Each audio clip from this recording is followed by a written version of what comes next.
What's up guys, Yannick here from Calisthenics family, and in this video I'm gonna show you guys how I went from a banana back lever to a clean back lever.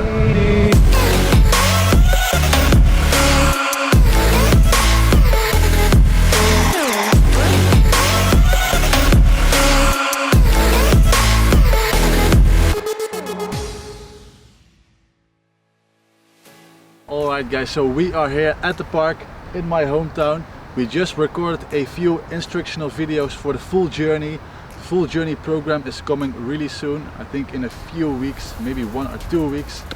Anyway, this is the park where I trained most of the time, where I trained my back lever most of the time. So I'm gonna show you guys which exercise I did to go from a banana back lever to a clean back lever. So in this video I'm gonna talk about the training method that I did for the back lever, the training frequency, and also I will dive into all the exercises that I did to clean up my back lever.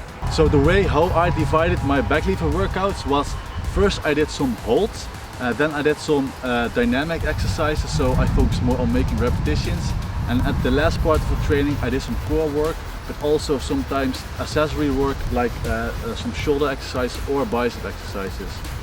How often did I train? I trained exactly 2 times per week, because I think if you want to learn a skill you need to target these muscles at least twice a week.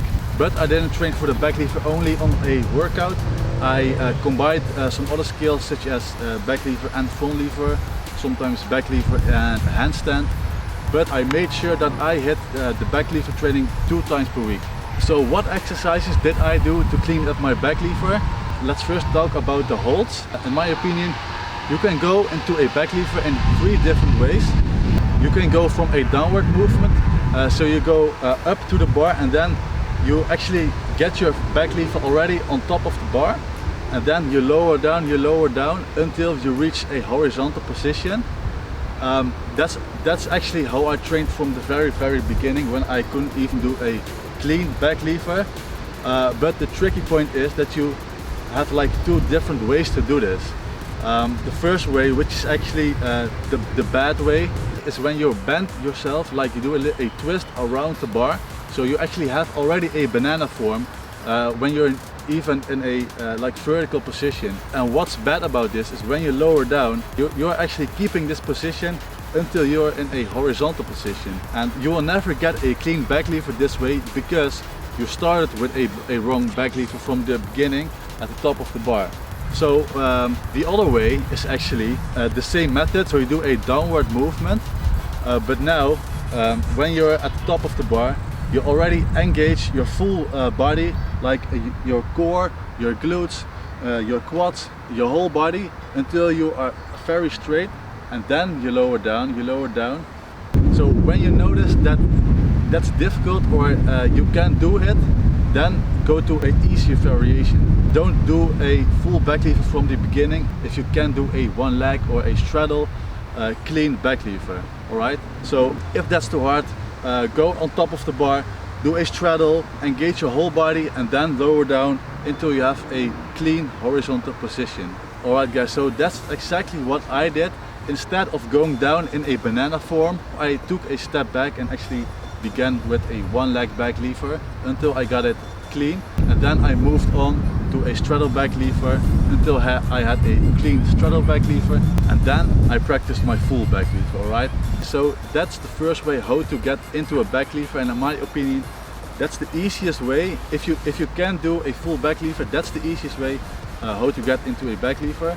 The second method is from a tucked position, and here you go from a tucked position and you kick your legs out until you reach a full position. And actually in this variation you also have a bad variation and a good variation, a clean variation. Let me first explain the bad variation. The bad variation is when you go from a tucked back lever while not engaging your glutes and your legs at all. So you go from a tucked back lever position and you arch your back, and actually your feet go beyond your back, and then they kick their legs out. So you're actually already in a banana form, and then you kick your leg out, and then you're in a banana back lever, and that's not what you want. What you want to do is clean up your form from the very beginning, And the really essential part here is that you engage your legs, you engage your glutes, and make sure that your feet will not go beyond your back.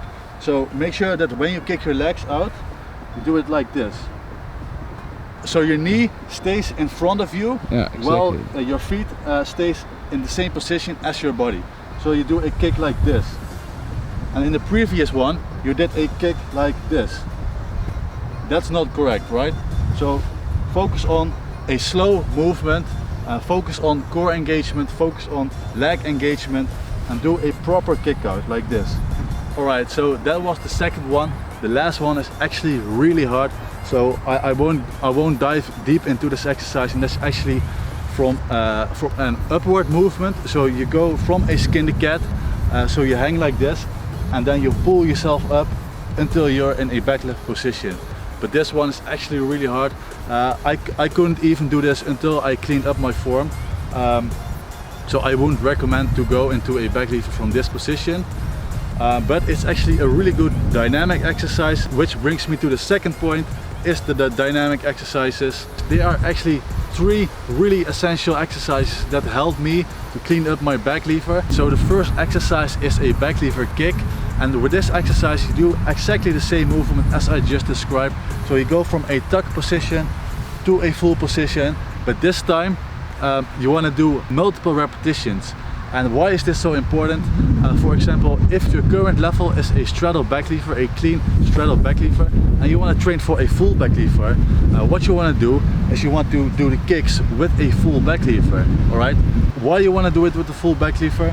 It's not harder to do, it's actually easier to do, because with back lever kicks, you only have the full back lever for like half a second. Alright?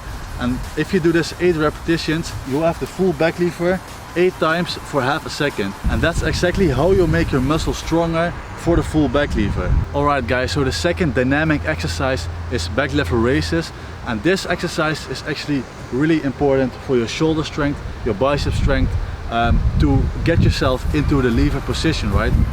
Why is this so important? Because with the back lever you actually have to pull yourself up to a levered position. The more weight is in front of the bar, the easier it is to lift your lower body, right? At the same time, this is actually the hardest exercise for the back lever.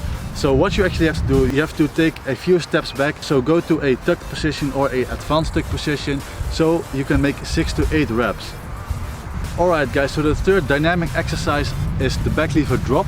And with the back lever drop, you want to take a little harder variation. So if your current level is a 1 leg back lever, for the back lever drop, you want to pick a straddle back lever. Alright, so with the back lever drop, you want to go from the top to the bar and have a straddle position, and make sure that you have a clean form, so no banana.